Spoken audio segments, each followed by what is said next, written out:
masalah mengenai keterlibatan beliau dalam penggunaan narkotika selaku pengguna ya. Tapi mereka para saksi pernah menjenguk seorang Faris RM di tempat rehabilitasi di Lido. Jadi di sana saling ngobrol lah. Memang Bang Faris ini memang kecanduan atau ketergantungan.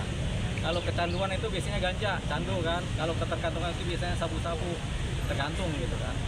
Lagi tergantung lain kita nggak tahu ya. Tapi yang jelas tadi begitu memang meringankan saksi-saksi tersebut ya. Yang kedua ini kan sudah mulai ada di persidangan fakta-fakta bahwasanya memang Bang Faris RM ini hanyalah sebagai pengguna. Karena untuk dicari sebagai pengedar nggak ketemu, bukti-bukti saksi-saksi memang nggak ada begitu. Jadi memang dia adalah pengguna, terbukti dengan adanya tindakan membeli barang ini narkotika ini kepada pihak lain kan. Jadi dia hanyalah sebagai pengguna. Ini satu persoalan karena negara kita, kebanyakan negara kita ini kan sudah banyak tempat-tempat rehabilitasi terhadap penyalahgunaan narkotika atau korban-korban atau orang yang kecanduan narkotika kan. Jadi tempat rehabnya di rumah sakit A, B, C, D, di Lido juga ada pusatnya kan rehab. Jadi tujuannya rumah sakit rehab itu, tempat-tempat rehab tujuannya adalah supaya para pengguna itu tidak dipenjara, tidak disidang di penjara, tapi mereka langsung direhab supaya sembuh. Kenapa? Kalau mereka para pengguna narkotika di penjara bukannya sembuh malah tambah gila begitu.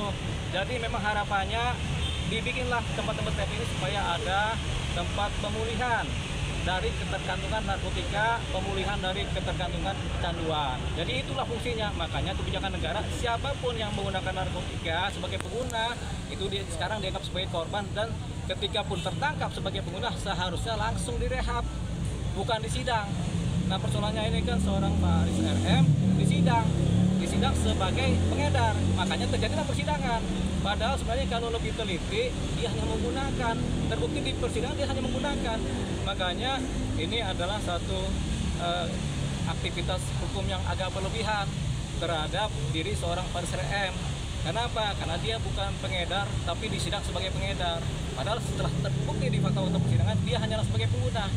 Harusnya ketika di penyidikan atau penyelidikan dia terpantau dia sebagai pengguna, apalagi sudah ada kronologis kan, dia berapa kali menggunakan, tertangkap tangan menggunakan kan, itu kan kronologis. Sudah ada juga rehabilitasi, itu kan juga kronologis. Harusnya pihak penyidik di Polres atau dimanapun juga di kejaksaan harusnya udah peka ini, langsung saja direhab, diajukan ke BNN untuk direhab, nggak perlu disidang, karena disidang itu buang-buang waktu.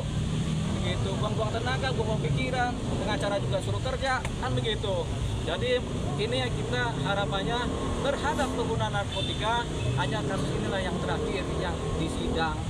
Selebihnya kalau ada pengguna narkotika kedapatan hanya sebagai pengguna, ya langsung direhab karena tempatnya udah banyak. Ingat apa tadi? Yaitu untuk memulihkan seorang pengguna tempatnya adalah direhabilitasi, bukan di penjara. Kalau di penjara yang ada tambah gila, itu dia kuncinya. Makanya itu kuncinya. Jadi harapannya tidak ada lagi pengguna narkotika yang kemudian di penjara atau disidang sebagai pengguna. Itu dia. Karena negara punya kebijakan seperti itu sekarang ini.